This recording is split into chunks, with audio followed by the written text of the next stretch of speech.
All right. This talk is called The Whys and Hows of Transitioning Your eBooks Wide. How many people are already wide on platforms? All right. Okay, about half. How many are in exclusivity with KU or anyone else? Okay. I would say the majority of the room. Okay, so what I'm going to do, I'm going to try to go through this presentation quickly so that we can get to Q&A. I do want to, it looks like it's mostly exclusivity looking to transition. So I want to give you that information, but then for the wide people, if you can, as you stay to the end, you can ask questions, and I can answer questions about just about anything on the wide retailers. So I'll try to get to that quickly as well. All right, so my name is Monica Leonelle. I've been independently publishing since 2009, and I've basically always been a wide author. I'm a partner at Writer MBA, and I have a number of series for authors. One is The Productive Novelist, another Book Sales Supercharged, and then a third, Book and Business Coaching. I'm an MBA, former software engineer, an analyst and a marketing executive at tech startups, now turned an independent author.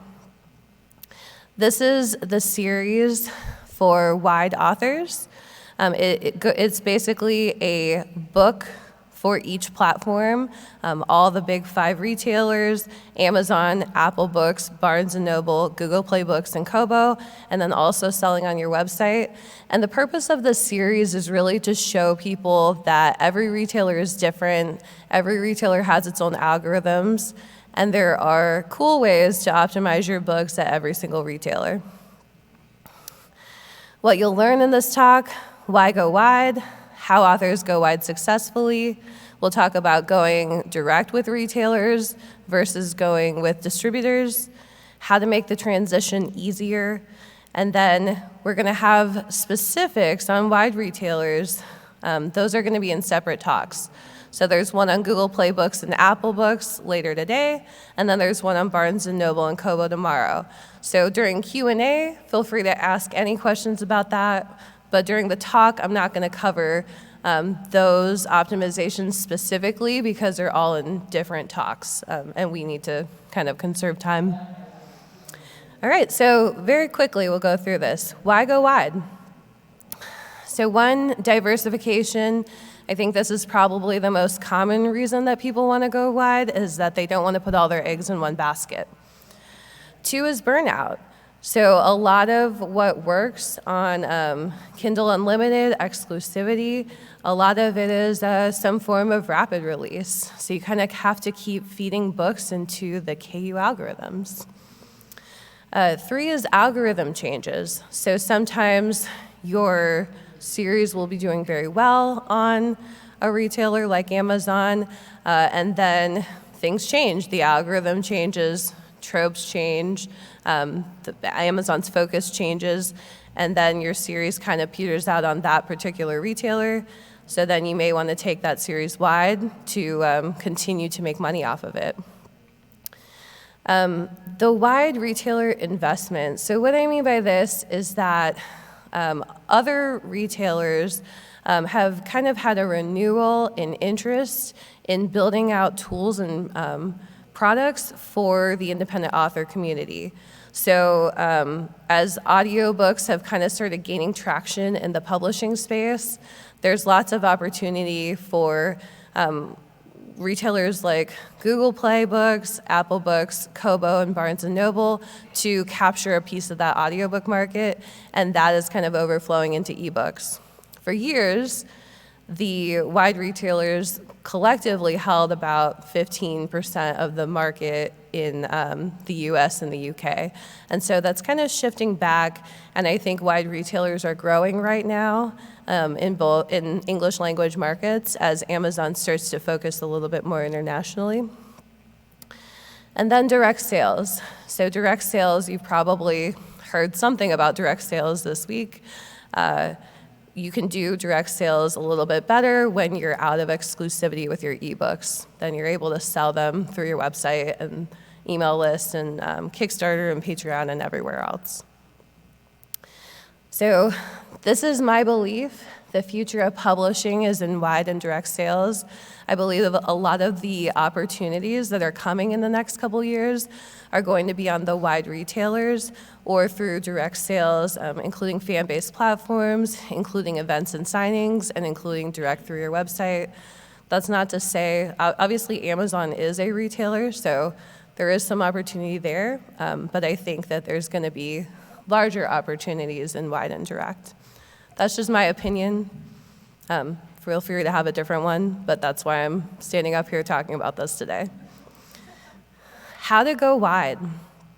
So these are some recommended ways to go wide that I've seen work very well for authors. So the first one is just starting wide. You can have some low-stress launching. You can launch with fewer books. You can take a longer-term mindset. You can do this on retailers. You can do it direct. We've seen people do their first book on Kickstarter and do really well as well. Taking part of your catalog wide. This allows you to learn wide slowly, and it also allows you to maintain and balance income while you transition. Most of the KU authors I talk to say that if they say, I really want to go wide, they often follow that up with about 70 to 80% of my business revenue is tied up in KU, is tied up in page reads. And so, I never want to make a moral argument for wide or you should be wide, because realistically, if you can't figure out the financial side of it, it's just going to be too stressful. So why would you do that to yourself? So I think a series that has maybe petered out on Amazon or in KU, you see the page reads dropping, that's when it's a good time. Maybe you've exhausted exclusivity on Amazon. That's a good time to take that series wide and start to find new readers with it. Going exclusive, then going wide. So what this does is if you have a huge Kindle Unlimited audience and you have lots of readers there, it makes them happy and it also gives them a deadline. So it gives you all the benefits of wide long-term, but your books can go into KU for 90 days, and all of your KU readers can still buy and read the series. And then also you can evaluate. So at 90 days, if you're this series is still doing really well, keep it in KU until it starts to drop off. Then move it wide, and now you can start building readers on the wide platforms as well. So some ways that I've seen that haven't gone as well for authors. It's not to say you can't do it this way. If it's right for you, then you should completely ignore me. You should always trust yourself more. But these are ways that I think can make wide really challenging, and we don't want to see that, because then you're not going to want to really ever go wide again if you try something and it's a failure. So one of the things that is not as easy to do is moving wide cold turkey. Again, losing 70 to 80% of your revenue overnight is not fun. So that makes it very high stress. The other thing is that it's a big learning curve. So there are 4 other retailers that, main retailers that are wide, plus there are lots of smaller ones, and every single one of those is work to learn, similar to how Amazon was. So whatever you spent learning Amazon, imagine doing that 4 more times. So that's going to be a big learning curve if you're doing it all at once. And then, of course, the income drop, like we talked about. If you go wide, then exclusive. So some people do a launch wide, and they'll do a pre-order, for example. The books will be wide for a month, and then they'll go back into exclusivity. This can be a little bit difficult on readers. So it's great for authors, but it can be difficult on readers, especially as you get into later books in the series, because you're launching, let's say you're launching book 3 wide, but books 1 and 2 are in KU now.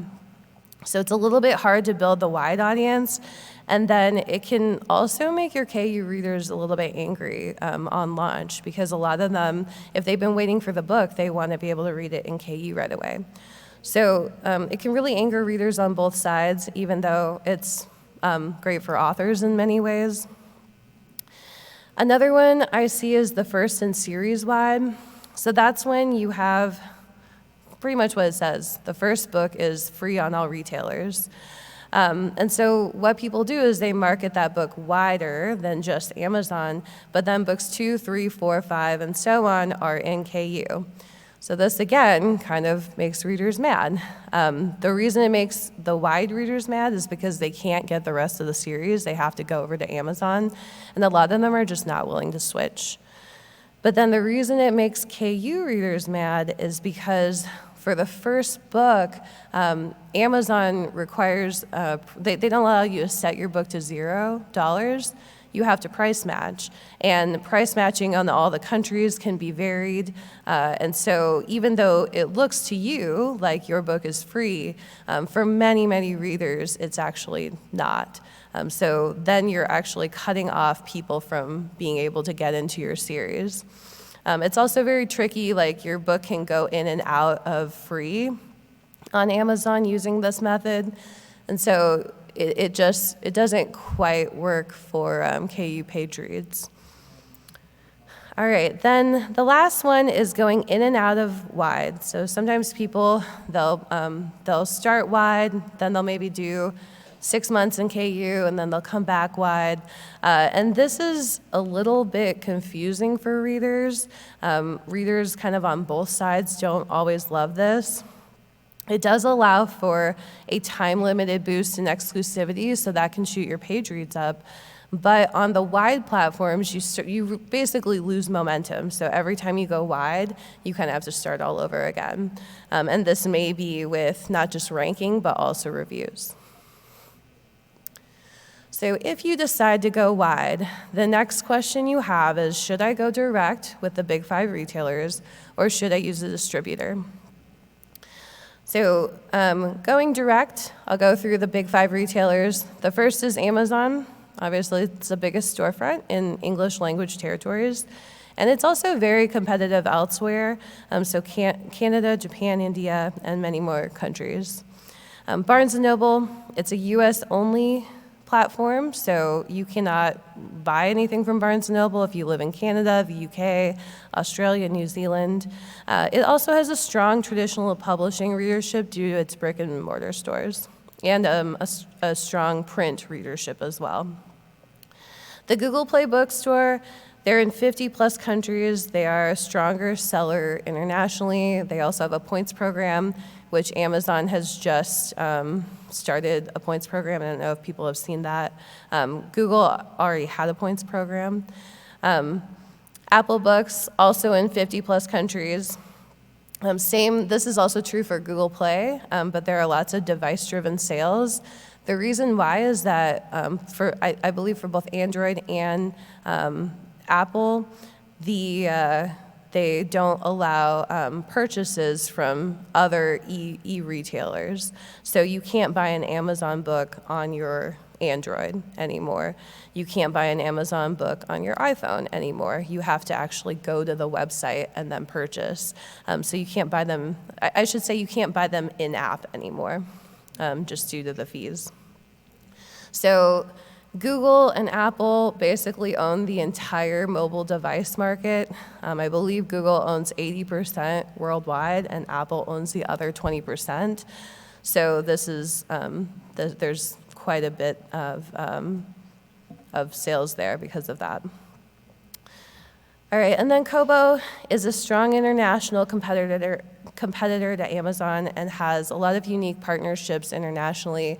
What they do is they basically look for the biggest brick and mortar store in any major country, and they say, hey, we can bring ebooks to you and give you ebook devices for your stores. And so that's what a lot of their partnerships consist of. Not all of them, but several of them. So that's what happens if you go direct. If you're going through a distributor, there are 5 distributors that come up kind of regularly. The first is Draft to Digital. I think probably everyone here knows Draft to Digital. They're probably the most popular in the indie author space. It's got a nice interface, incredible customer support. They have a good presence in the community, and they recently purchased Smashwords. So I have them listed separately here, but they're actually the same company now. Publish Drive is probably, I would say, the second most, and both these companies are here, by the way. So if you'd like to talk to them, you can, as well as the retailers. I think all the big 5 retailers are here. I'm not sure about Apple Books, but the other 4, they have a presence here.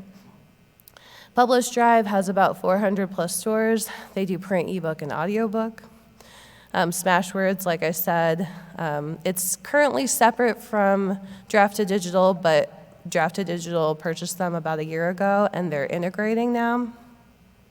StreetLib is an alternative to Publish Drive for several countries. And then Ingram Spark is another company that does ebooks. So I always recommend people go with them for print. For ebooks, the downside, there are a couple downsides, but the biggest downside is that they won't let you unselect retailers. So if you publish with Ingram Spark, then they will publish to Amazon.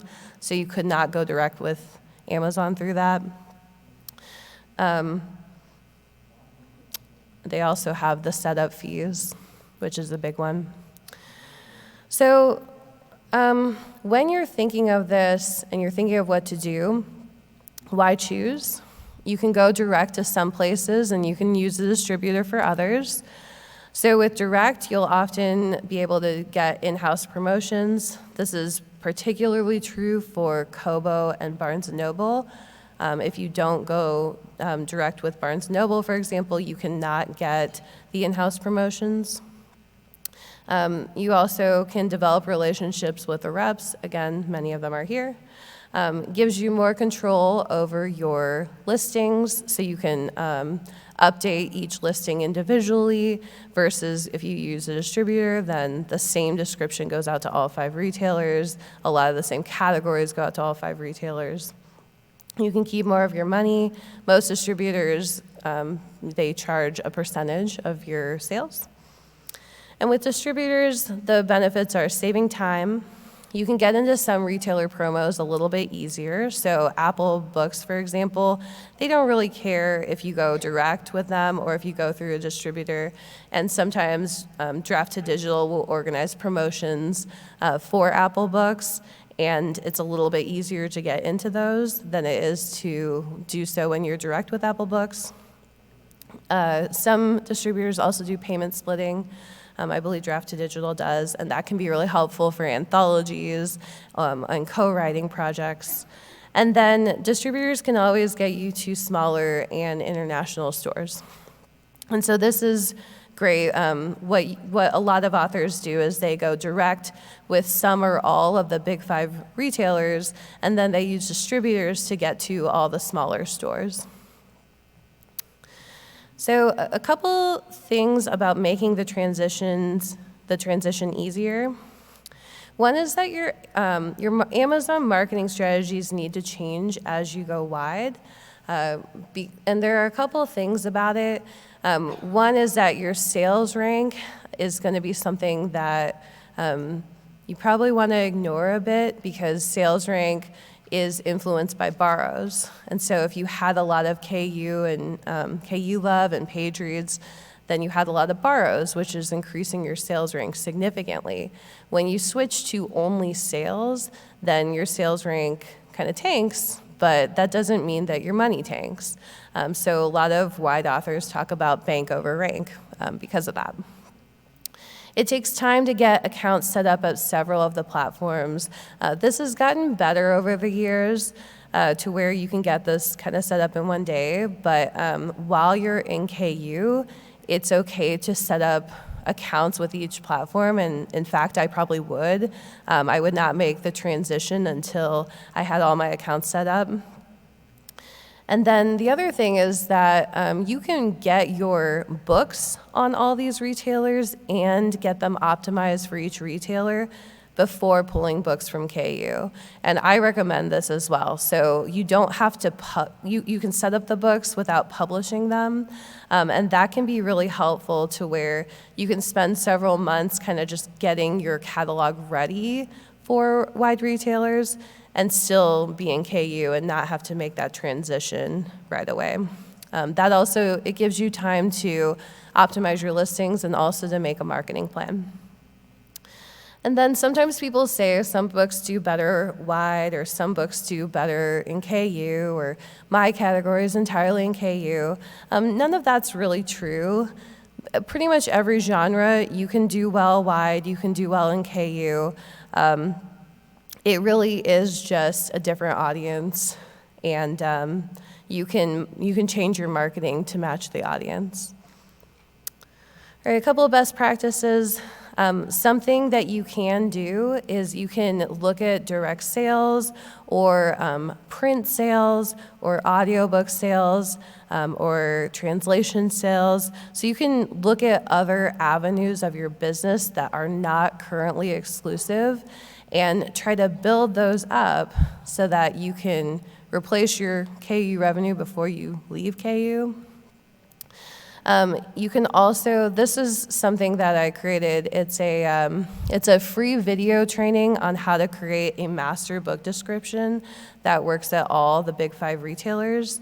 So instead of optimizing each one individually, it really takes into account all the best practices at Amazon, at Google Play Books, at Kobo, at Barnes & Noble, and at Apple Books, and gets it all into a book description. This is a free 5-part video series. You can get it in this Facebook group, Go Wide, Grow Wide, and just search for it. And then the other thing is, once you are wide, focus on growing your wide sales one platform at a time. So take a month and grow, optimize your stuff at Barnes & Noble and figure out how you want to grow at Barnes & Noble. Maybe do BookBub ads or Facebook ads targeting Barnes & Noble. And then once you're kind of done with that, then move on to another retailer. A lot of times people kind of put their books out and just hope for the best at the wide retailers, treat all the wide retailers the same. They're all different platforms, as unique as Amazon is. And sometimes the things that work at one of them are the exact opposite of the things that work at another of them. So whenever you're growing a new source of revenue, whenever you're looking for a new audience, you want to put a little bit of time into doing so. And so give yourself that time, because you're not going to be able to grow your audience at 4 new platforms all at the same time. Don't pressure yourself to do so. So a couple more resources, and then I'm happy to take questions and want to spend more of the time taking questions. So again, this is the series we already talked about. I also have a Substack about wide. So if you're looking to go wide, it's at aggressivelywide.substack.com. It's a free email list. It's a free resource. I publish articles about wide there. And then again, the Facebook group that I talked about that has the ultimate book description that works at all the retailers. That is Go Wide, Grow Wide, Algorithms and Advertising for Authors. It's at facebook.com/groups/Go Wide, Grow Wide. We have a couple meetups as well. This one's passed. There's a Kickstarter meetup today at 4:30 p.m., so I think it's it's in a couple hours. There's also, if you're familiar with the Wide for the Win group, there's an unofficial Wide for the Win meetup tomorrow at 11:30 a.m., and then a nonfiction meetup is at 4:30 p.m. tomorrow. And it doesn't say here, but the suite number, it's in the Resort Tower, and the suite number is 2061A if you want to attend those. It's also posted in the group. All right, so I wanted to open it to questions now.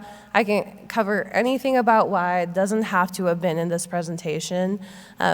The only thing we ask is that there's a microphone here, so please come over to the microphone to ask your questions.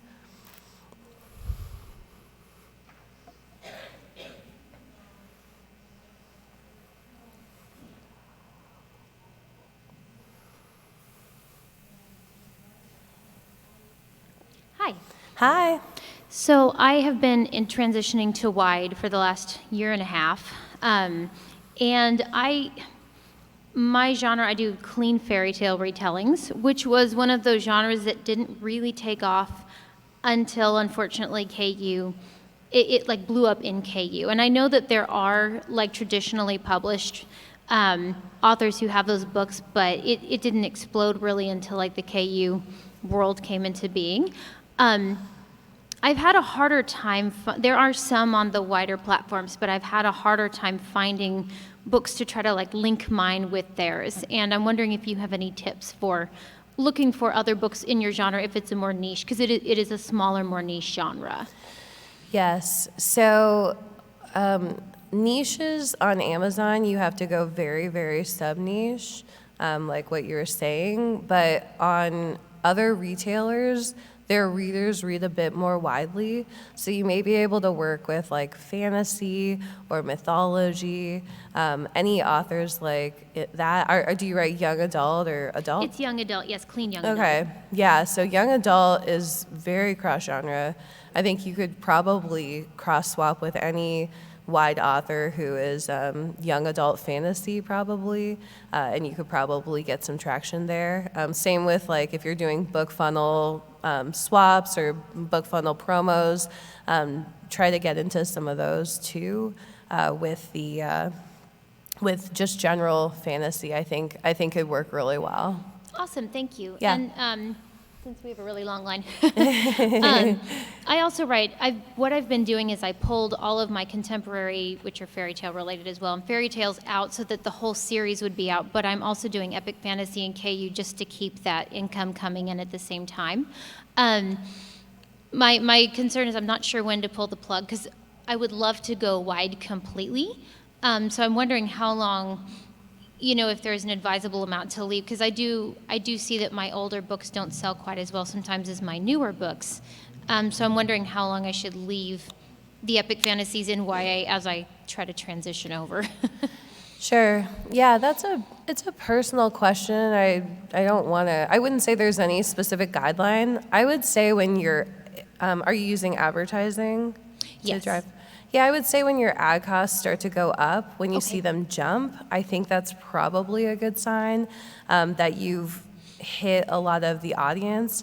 So the KU audience is about 10 to 12 million in the US, but there are, 350 million people in the US. So it's a voracious audience, but it is not like that big of an audience. And then people on Amazon, they can still read the book, they just have to buy it. There's also, and again, there's a lot of wide strategies that can still bring those Amazon readers in. Like you can get into libraries with wide, when your books are wide. You can do direct sales. You could do, a bundle of your books on your website. But yeah, I think it's just when the financials stop being easy is when I would stop. When it's like, okay, I've probably gotten all the main readers in the genre in KU, like my book's probably at least been in front of them.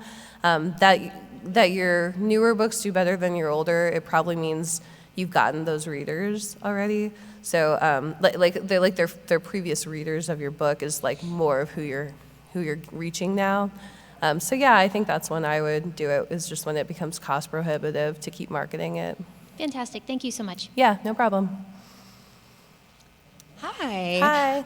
So you're speaking about wide distribution, and yes, but I see you only spoke really about retail and not so much the library market. Do you have any experience in the library market, and would you like some? And would I like some experience in the library market? Yeah, I did not speak about the library market much, just because it's a more general talk. But yeah, if there's anything you want to share about the library market, feel free. Do people want to hear about the library market? Go ahead.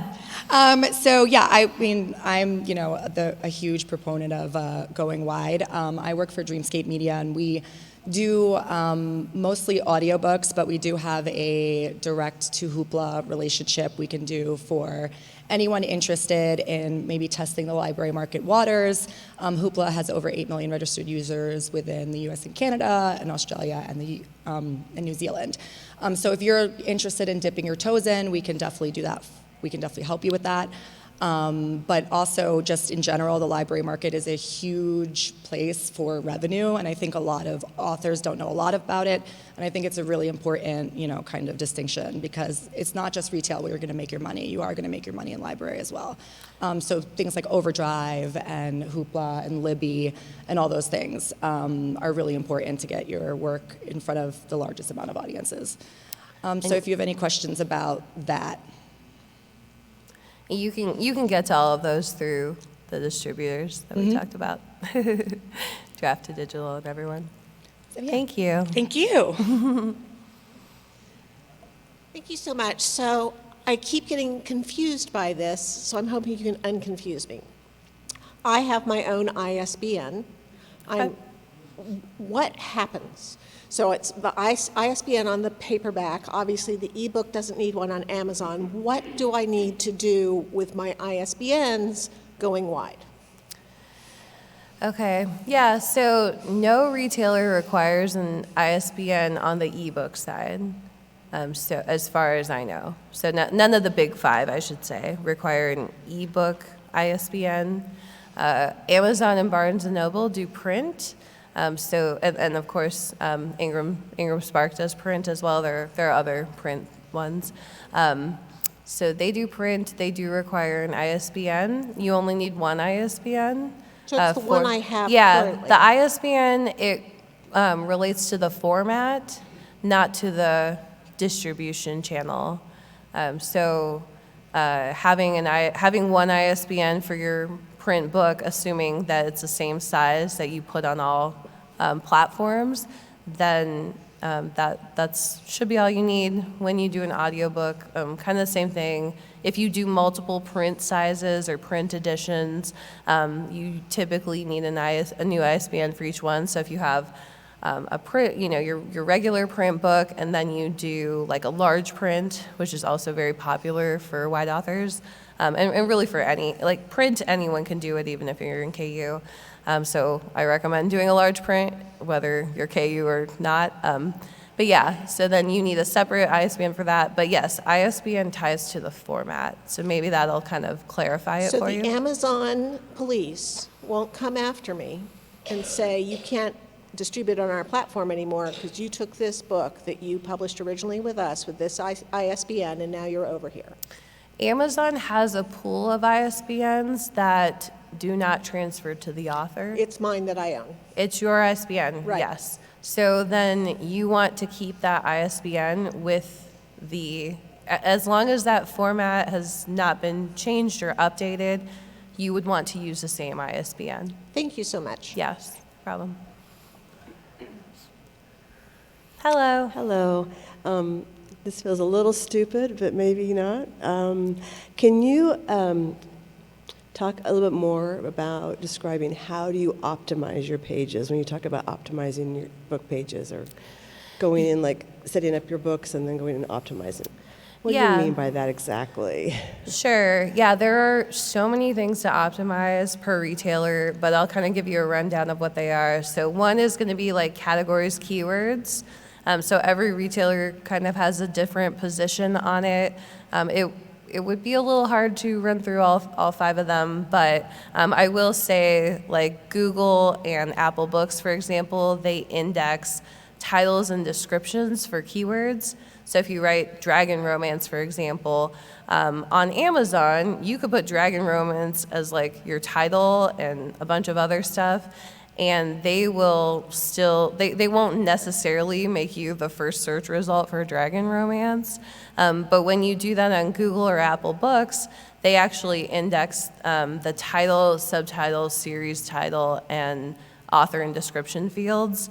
So that means that if you have a dragon romance and your book title is dragon romance, and your series title was Dragon Romance, and you put Dragon Romance in the description, sometimes even multiple times, then you can actually be the #1 search result for the term Dragon Romance. And so that's, for example, one big change on some of, not all the retailers do that, but some of them, and why it's worth it to kind of pay attention to all of it.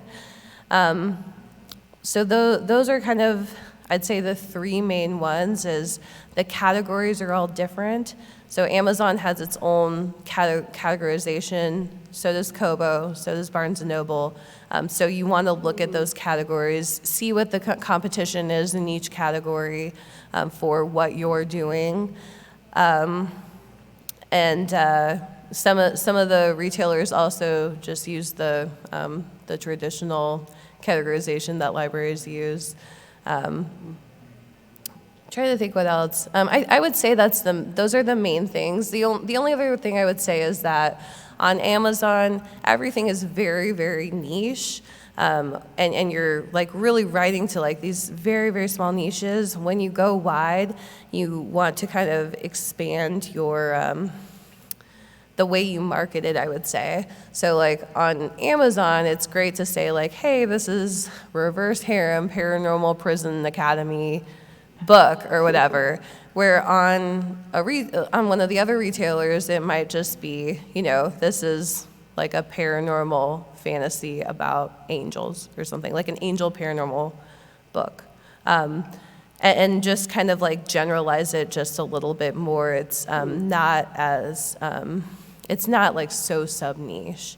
And so as you generalize it, it kind of gives the book a broader appeal, and the readers are not so like set in their sub-niches. Mm-hmm. Okay, that's very helpful, thank you. Yeah, no problem. And again, I'm doing a couple talks about the specific retailers, one later today, one tomorrow morning, where I'll get into some more of that stuff. Yeah, no problem.